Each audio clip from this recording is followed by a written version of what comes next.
Sermón de la Montaña, que concluye con pues, esta hermosa exhortación a revisar en torno a la escucha y a la puesta en práctica de la palabra de Dios. Y hablando de cimientos, yo les compartí la Torre Calgary, que les decía que tenía 12,000 toneladas de elementos de construcción, varillas, concreto, vidrio, aluminio, o sea, todo lo que tiene una construcción. Son 12,000 toneladas. Pero de esas 12,000 toneladas, comentábamos el dato, pues de que 7,000 toneladas están encriptadas para que 5,000 toneladas puedan mantenerse erguidas en la superficie. 7,000 toneladas están encriptadas, escondidas, para que pueda verse lo que puede verse. Es el cimiento lo que sostiene aquello que en la vida diaria los demás ven. Y podríamos referir quizá ya el elemento de tu persona, tu vida, tu familia y quizá mi ministerio o el ministerio de otro hermano sacerdote. O sea, aquello que tú ves en un matrimonio durante años y años se debe a aquellas cosas que tú no ves. Es ahí donde está el secreto. Y sobre todo, claro, sabemos en quién está nuestro cimiento, sobre todo para vivir un matrimonio, buscando la santidad, buscando ser realmente esa imagen de Cristo y de su iglesia. Pero también hablamos del ministerio sagrado, del sacerdote, o hablamos de las monjitas.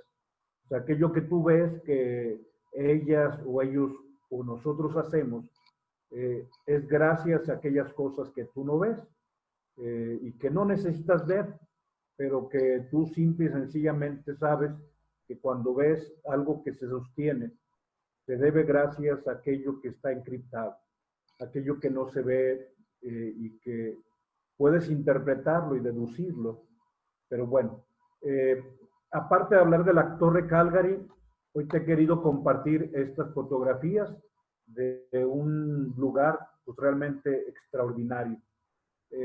Yo te comento que, pues, ya lo he dicho, desde el año 93 con mis hermanos, hemos salido de vacaciones cuando estaban mis papás también. Nos gusta mucho la playa y íbamos a Mazatlán, pero rodeábamos porque sacábamos la vuelta el Espinazo del Diablo. Simple y sencillamente, si yo un día agarraba el carro solo, a lo mejor lo recorría, pero con la familia no, por cuestión de seguridad, no tan solo las curvas, la neblina, sino también algún tiempo los asaltos.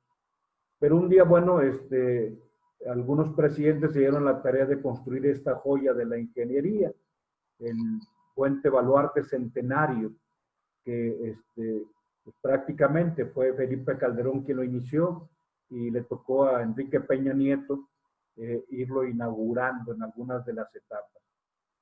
Quise compartirte la siguiente estadística, por favor. Un sitio de ingeniería en internet. Bueno, vamos a leer el Evangelio, perdón. Vamos a encomendarnos a Dios. En nombre del Padre, del Hijo y del Espíritu Santo. Amén. Señor, te damos gracias por el regalo de nuestra vida, de nuestra iglesia, de nuestra familia, de mi ministerio.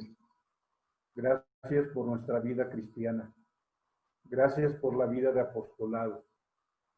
Sabemos que lo que estamos haciendo en este call center, en el tiempo que llevamos cada uno, cada una, conforme tú nos has ido llamando, es una obra de amor a nuestro pueblo, pero también es una obra de amor para tu persona.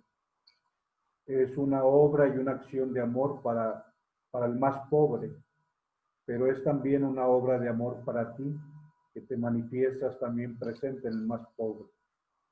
Gracias, Señor, por tu obra y gracias por nuestra vida cristiana. Y sobre todo, gracias porque en algún momento tú sabes hacer las cosas siempre bien.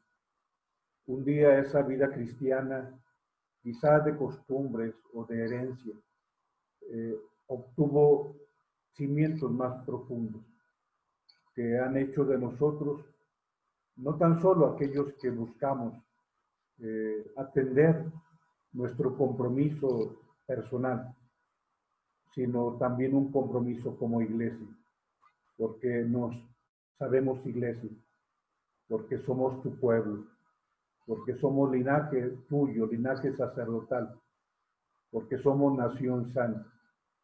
Gracias porque aquello tan grande que un día nos diste, por el bautismo que nuestros papás procuraron, en algún momento tú quisiste que pudiéramos descubrir esos cimientos profundos, y cuando no había cimientos tan profundos, tú fuiste dándonos experiencias de vida y conocimiento y poder profundizar más en la doctrina cristiana, en tu palabra. Y hoy, Señor, estamos aquí por una razón. Estamos aquí y sin vanagloria lo decimos en nuestra oración, porque los cimientos son más profundos de lo que fue hace tiempo. Por eso estamos aquí, por eso eres tú quien nos sostienes, porque en ti están los cimientos. Que el Señor esté con ustedes. Proclamación del Santo Evangelio según San Mateo. Gloria a ti, Señor Jesús. Así pues, todo el que oiga estas palabras mías y las pone en práctica, te parecerá un hombre prudente que edificó su casa sobre roca. Cayó la lluvia, vinieron los torrentes, soplaron los vientos y embistieron contra aquella casa, pero no se derrumbó porque estaba cimentada sobre roca. Pero todo el que oiga estas palabras mías y no las ponga en práctica se parecerá al hombre insensato que edificó su casa sobre la arena. Cayó la lluvia, vinieron los torrentes, soplaron los vientos e irrumpieron contra aquella casa, que se derrumbó y su ruina fue estrepitosa. Palabra del Señor. Gloria a ti, Señor Jesús. Es hermoso este texto del Evangelio. Y quisiera focalizar sobre aquello que tú y yo oramos. Cuando yo me ordené sacerdote, y cuando tú te casaste, quienes han formado la familia, y aquella o aquellos que un día formarán la familia, debemos ubicar qué es lo que tenemos que pedirle a Dios. Sin duda, los que les amamos y estamos un día en el templo, incluyéndome un servidor como ministro sagrado, ¿qué mejor ofrecimiento podemos tener para aquellos que se casan o para aquel que se ordena sacerdote, que en ese lugar y en esa hora tan sagrada, que transforma el amor de los novios en amor esponsal, o la vida de un seminarista en la vida de un sacerdote? ¿Qué mejor ofrecimiento en ese lugar, en esa hora, en esa celebración cristiana que nuestra oración? No obstante, es bueno que tú y yo identifiquemos qué es lo que tendríamos que pedirle a Dios cuando un día asistimos a un matrimonio, como aquello que un día debieron haber pedido cuando tú y yo iniciamos un compromiso sacramental, tú en tu sacramento y un servidor en mi sacramento. Yo podría sintetizar todas las peticiones de las personas que nos aman, con quienes nos unen lazos de sangre o nos unen lazos de afecto, pero más allá de la sangre o del afecto nos unen lazos de fe. Yo podría sintetizar de esas personas que nos aman, que todas las peticiones que hay en su corazón se sintetizan en una. Y esa petición que han elevado y que tú elevarás es pedirle a Dios de la forma más sencilla y más humilde: Señor, queremos que estés del lado de ellos, o queremos, Señor, que estés siempre del lado de este joven que está por ordenarse sacerdote.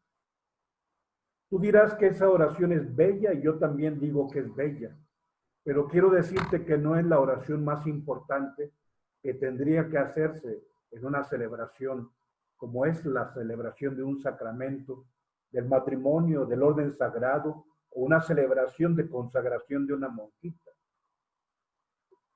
Creo que tú podrás extrañarte.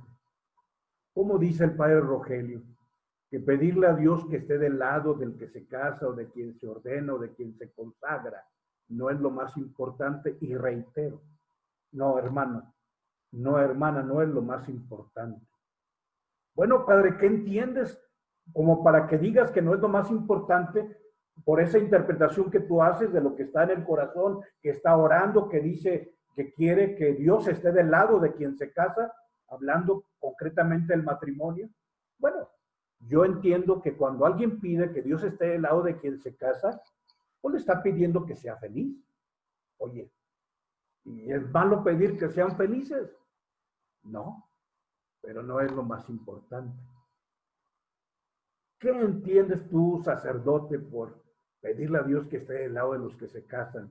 Aparte de pedirle que sean felices. Bueno, pues es pedirle a Dios que tengan bienestar, que haya trabajo, que no falte el trabajo, que haya ingreso, que haya pan en su mesa, una alacena llena, colegiatura pagada, un techito, un buen vestido. Oye, padre, pues lo que me está diciendo es bueno. Sí, claro que es bueno, pero no es lo más importante. Oye, ¿hay algo más que tú consideres de lo que pedimos? Como para calificarlo, de pedirle a Dios que esté del lado de los que se casan. Sí, cuando alguien le pide a Dios que esté del lado de los que se casan, le están pidiendo el don del amor fecundo. Es decir, el don de los hijos. Oye, espérame, pedirle a Dios el don de los hijos es sagrado, Padre Rogelio. Lo sé, pero no es lo más importante. Y hay algo más que te atrevas a decir que no sea tan importante. Cuando dices que pedimos que Dios esté del lado de los que se casan, sí, cuando pides a Dios que esté del lado de los que se casan, pues les pides a Dios que haya mucho afecto, romanticismo, que haya calidez, cercanía, proximidad. Oye, padre, dime que acaso algo romántico no es bello en un matrimonio, ¿sí? Pero no es lo más importante. Oye, cura, ¿cómo te atreves a decir que no es lo más importante cuando alguien se casa, cuando alguien se ordena sacerdote, cuando alguien se consagra monjita o hermano religioso? ¿Cómo te atreves a decir que no es lo más importante pedirle a Dios que esté del lado de ellos? Pues no, no es lo más importante. Y todavía te atreves a decir que en un matrimonio pedirle a Dios que esté del lado de los que se casan, de él y de ella, es pedirle a Dios que sean felices y luego dices que también pedirle que Dios esté de su lado es pedirle que haya bienestar, trabajo, que haya ingreso, que haya un sustento, que haya pan en la mesa, a la cena llena, colegiaturas. ¿Cómo te atreves a decir que no es lo más importante pedirle a Dios que esté del lado de los que se casan, pidiendo que haya el don de los hijos? ¿Cómo te atreves que no es eso importante? Porque dices que hay otra cosa más importante. O sea, ¿qué puede haber más importante que haya romanticismo y calidez y afecto entre los esposos? Sí, y todavía me atrevo más. O sea, cuando alguien le pide a Dios que esté del lado de los que se casan, le está pidiendo que haya salud y que haya belleza y prestancia. Oye, padre, no te entiendo. Tampoco eso es importante. No, sí es importante, pero no es lo más importante. Oye, espérame, a ver, explícame. ¿Qué es entonces importante?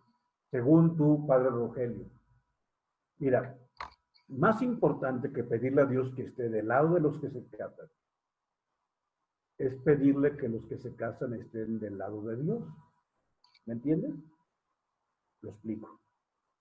Pedirle a Dios que esté del lado de los que se casan es pedirle a Dios que haya felicidad, sonrisas, alegría. Pero pedirle a Dios que los esposos estén del lado de él es pedirle que si un día hay lágrimas y si un día sigue el duelo, ellos van a estar juntos. Pedirle a Dios que esté del lado de los que se casan es pedirle a Dios bienestar, trabajo, ingreso, un aumento de sueldo, comidita en la mesa, la cena llena, refrigerador también. Pero pedirle a Dios que los esposos estén del lado de Dios es pedirle que si un día no hay trabajo y si un día ellos no tienen un solo 5 en el bolsillo, ellos van a seguir tomados de la mano. Pedirle a Dios que esté del lado de los que se casan, tienes razón, es bonito. Pedirle el don de los hijos. Pero pedirle que los esposos estén del lado de Dios Es pedirle que si los hijos no llegan, ellos van a seguir juntos. Y si los hijos llegan, y si los hijos un día llegando se van, ellos van a envejecer juntos. Pedirle a Dios que esté del lado de los esposos es pedirle a Dios que haya salud. Pero pedirle que los esposos estén del lado de Dios es que si un día uno se enferma, el otro le va a cuidar. Porque están ellos del lado de Dios. Pedirle a Dios que esté del lado de los que se casan es pedirle a Dios que haya romanticismo, abrazos, besos, calidez, cercanía, proximidad. Pero pedirle a Dios que los esposos estén del lado de Dios es que si un día discuten, quien ofenda pide perdón y quien resulte ofendido o ofendida sea capaz de perdonar. ¿Te fijas qué es lo más importante? Dice el Evangelio, el que escucha estas palabras mías y las pone en práctica, está del lado mío. No duden que yo voy a estar del lado de ustedes. Tú nunca dudes, Dios está del lado de las familias. El problema es que los esposos no están del lado de Dios. Y viene una tormentita pequeñita. O sea, no creas que un huracán, no. Viene una tormentilla, rascuacha, pero ellos no están del lado de Dios. Viene la primera discusión y hay tanta soberbia. O viene el desempleo. Dime, no, somos propensos al desempleo. Y como ya no tiene el trabajo, ella dice, ahí nos vimos. Adiós, bye bye. O de pronto ella se enfermó a los 2 años, una enfermedad, y él dice, no, señora, así no quiero a su hija. ¿Por qué? Porque no están del lado de Dios. Porque más importante que Dios esté de tu lado, lo cual no estoy yo minusvalorando, pero más importante es que el sacerdote esté del lado de Dios, caray. ¿Que acaso no estuvo o no ha estado Dios del lado del padre Rogelio? Oh, claro, pero ojo, puede ser que en algún momento este hombre sea soberbio, egoísta, y se le olvide estar del lado de Dios. Y suceden las cosas que no deseamos, que no queremos. Mira, sé que con lo que te comento puede ser incómodo, porque son historias cercanas a todos, a mí también. Dios del lado de los esposos. Una boda hermosa, en un lugar ensoñador, un banquete allá por los cielos, no sé por dónde, una luna de miel 2 veces, un crucero. Dios con ellos, ¿sí o no? Sí. Pero un día discuten y ellos no están del lado de Dios. ¿Conoces historias? Las conocemos. ¿Por qué? Porque vienen las tormentas y si no estamos con Él, o sea, Él está con nosotros, pero nosotros debemos estar con Él. Dios con ellos, pero en forma elocuente. Buen trabajo, ascenso laboral, no un coche, 2 coches, una bonita casa, pero de pronto él pierde el empleo y entonces todavía ni abrían los regalos de la boda, ahí estaban las cajas. Pero si había estado el agua de Dios, dice en lo próspero y lo adverso, yo lo dije. Yo dije que en la salud y en la enfermedad.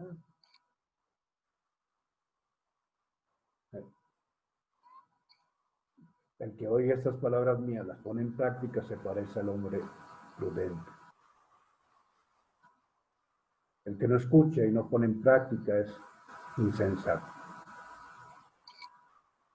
Bien, hablemos sobre los cimientos y vamos a ir adaptando el tiempo porque pues de pronto las glosas del padre Rogelio se alargan, pero creo que son necesarias y van siempre a partir de lo que la palabra nos enseña. Aquí Ingenet nos comparte 16 datos, ahí le faltó el 6, sobre el puente baluarte del Centenario que puse en la primera diapositiva. O sea, vienen ahí, ya no me voy a meter en todo esto, ya ahí viene. Yo cito nomás el 7 y el 8, que son los que subrayé en color rojo, que en un principio se tenía planeado excavar 40 metros de profundidad, pero una diferencia en el tipo de suelo, sí, acuérdate, el estudio de suelo, causó que se tuvieran que cavar hasta 87 metros, retrasando la obra. Y la siguiente, el número 8, dice, para colocar los cimientos del puente fue necesario cavar 447,000 metros cúbicos de roca. Y bueno, ya los demás datos.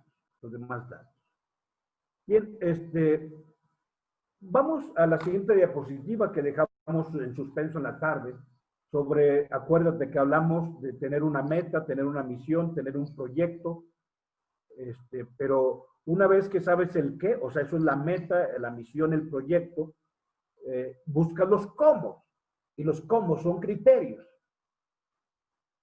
Ya vimos las cualidades de los criterios, que se basan en valores, que son permanentes y que deben ser comunes en el caso de los que se casan.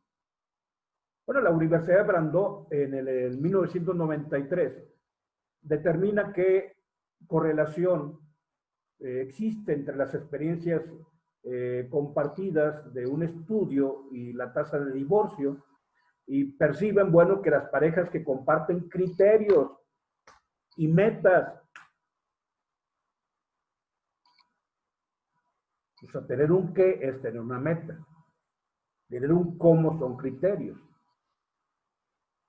Las parejas que compartían criterios y metas significativos tenían menor tasa de divorcio. Esto es real.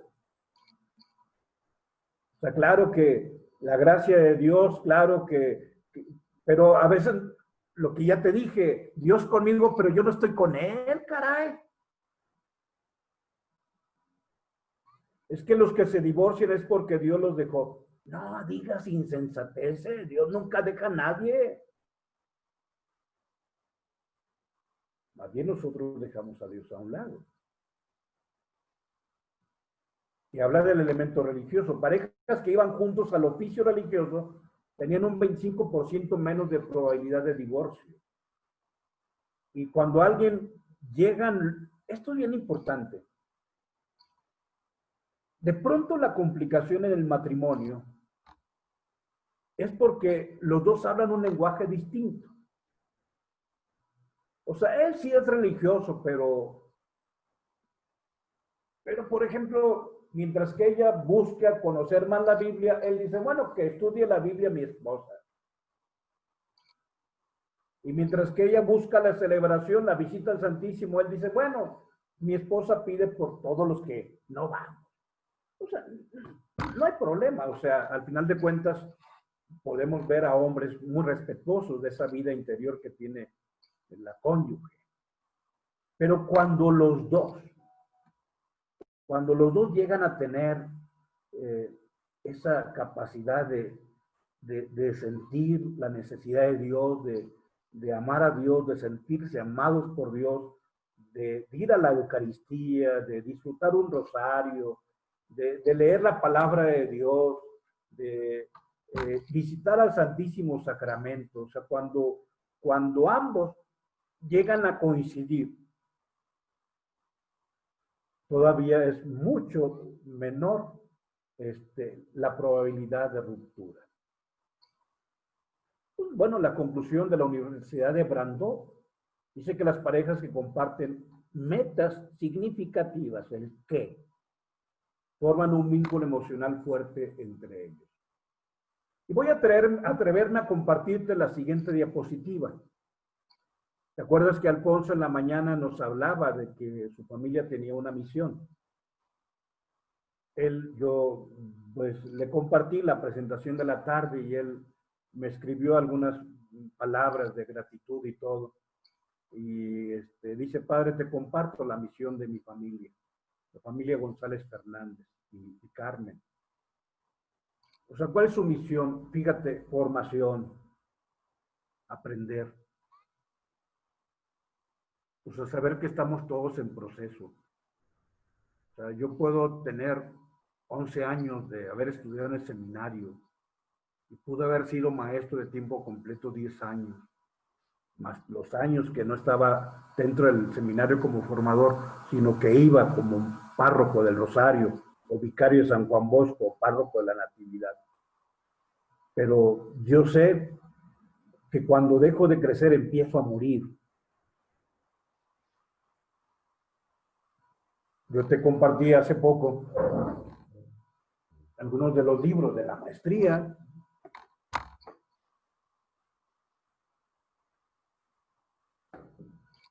Entonces le pone la familia, o sea, es Alfonso y Carmen, una formación continua. Yo le pondría permanente.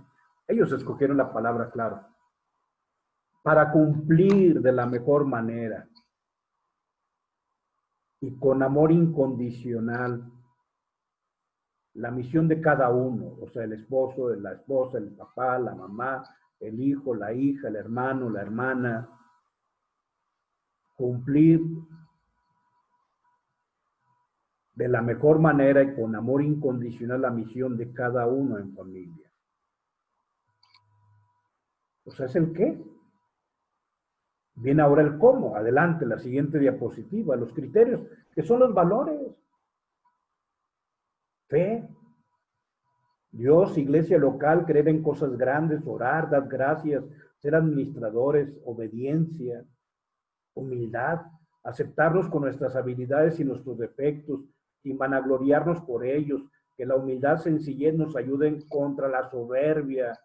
Ahí se mete el demonio, también en los curas.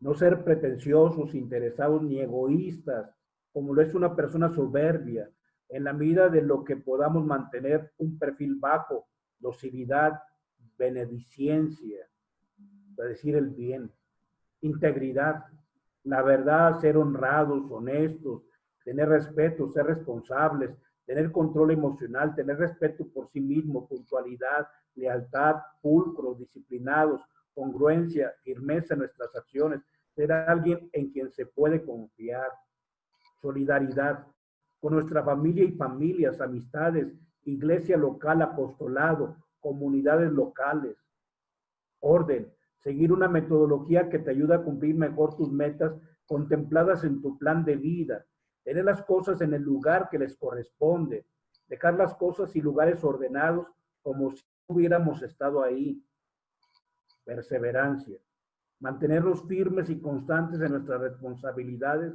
y proyectos a pesar de las dificultades como la de ahora, fracasos o esfuerzos que se requieran, ser capaces de tener constancia y poder terminar una meta a pesar de que se requieran de años para lograrlo, años para lograrlo. O sea, ya hay un qué, aquí están los cómo. Yo no sabía cuando, digamos, el Señor, yo sé que estábamos terminando ya el Sermón de la Montaña y el capítulo 7 ubico cómo cierra. Pero yo no sabía que, por ejemplo, nuestro hermano, amigo Alfonso y Carmen tenían un ejercicio como el que te estoy expresando, de tener el qué y el tener el cómo, de tener metas, misiones, proyectos, fines, y los cómo, que serían los criterios o las estrategias. Adelante, vamos concluyendo, aunque sea un poquito ya más rápido. Obviamente, una meta importante es pues, dejar buenos hijos al mundo, educarlos. Es una buena meta. Tener niños y criar una familia son experiencias valiosísimas. Pero siempre es bueno abrirse a otras metas. Y en ese sentido, creo que Alfonso, si tú te fijas y lo percibes, tienen esa proyección social, una proyección, digamos, de vida moral, obviamente una relación con Dios más profunda, o sea, las metas deben de ir más allá de lo que vivimos. Y en este caso se habla pues de la educación de los hijos. Adelante, hablemos de algunas herramientas y sugerencias prácticas. Yo reitero, o sea, yo ahorita en este momento que estoy por cumplir 11 lustros, es decir, 55 años, pues debemos preguntarte tú y yo, ¿para qué estoy viviendo? ¿Mi vida tiene un propósito último o no? ¿Qué es lo mejor por lograr en esta vida hasta cuando Dios quiera llamarme? Pues ese es el qué. Adelante, hablamos acerca de una dimensión social. En el caso de los esposos, compartimos una misión común en la vida. ¿Cómo ayudar a nuestra comunidad? ¿Qué nos apasiona? ¿Hay alguna causa social que nos gustaría tomar como responsabilidad personal? O sea, ¿qué puedo hacer por este mundo, por este México, por esta iglesia? A mí me repugna que las personas adultas solamente estén para ir a los casinos. Y yo no sé quién de los que estamos aquí vamos a los casinos, no lo sé. A mí me parece una pérdida de tiempo. Olvidar la misión que tienes.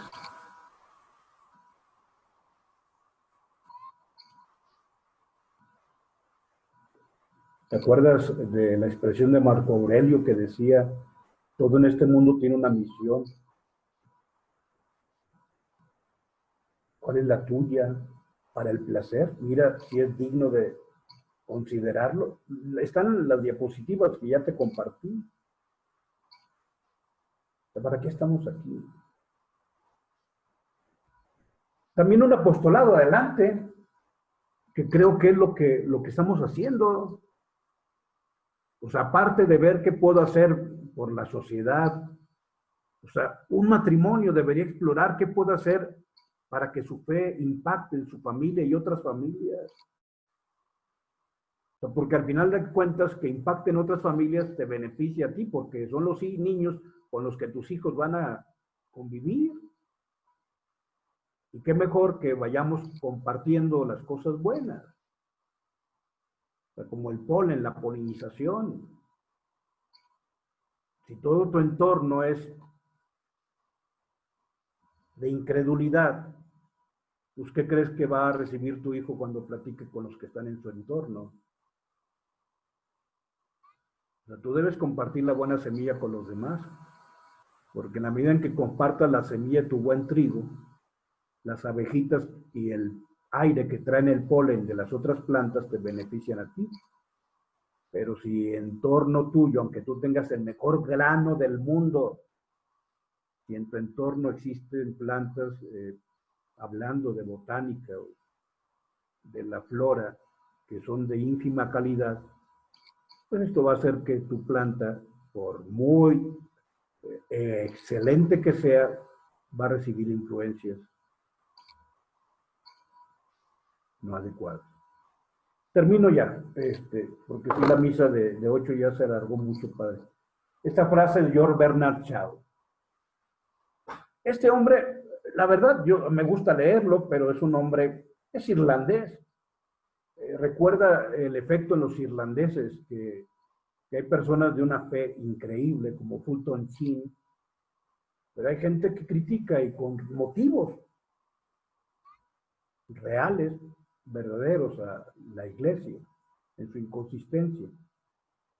Pero me gusta esta frase de George Bernard Shaw. Dice, esta es la verdadera alegría en la vida, el ser usado para un propósito, reconocido por ti mismo como poderoso. O sea, ¿para qué estoy aquí? El estar completamente exhausto, o sea, te llegas a cansar antes de ser lanzado al montón de chatarra. El ser una fuerza de la naturaleza en vez de un pequeño simplón febril y egoísta lleno de dolencias y quejas quejándose de que el mundo no quiere dedicarse a hacerte feliz. Yo quiero estar completamente usado cuando muera. La vida no es una breve vela para mí. Es una especie de antorcha espléndida que he podido tomar por un momento y quiero hacerla arder tan brillante como sea posible antes de pasarla a las futuras generaciones.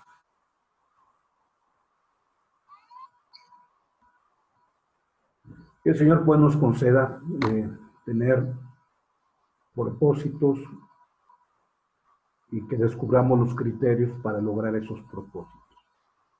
En nombre del Padre, del Hijo y del Espíritu Santo. Amén. Pues muchas gracias.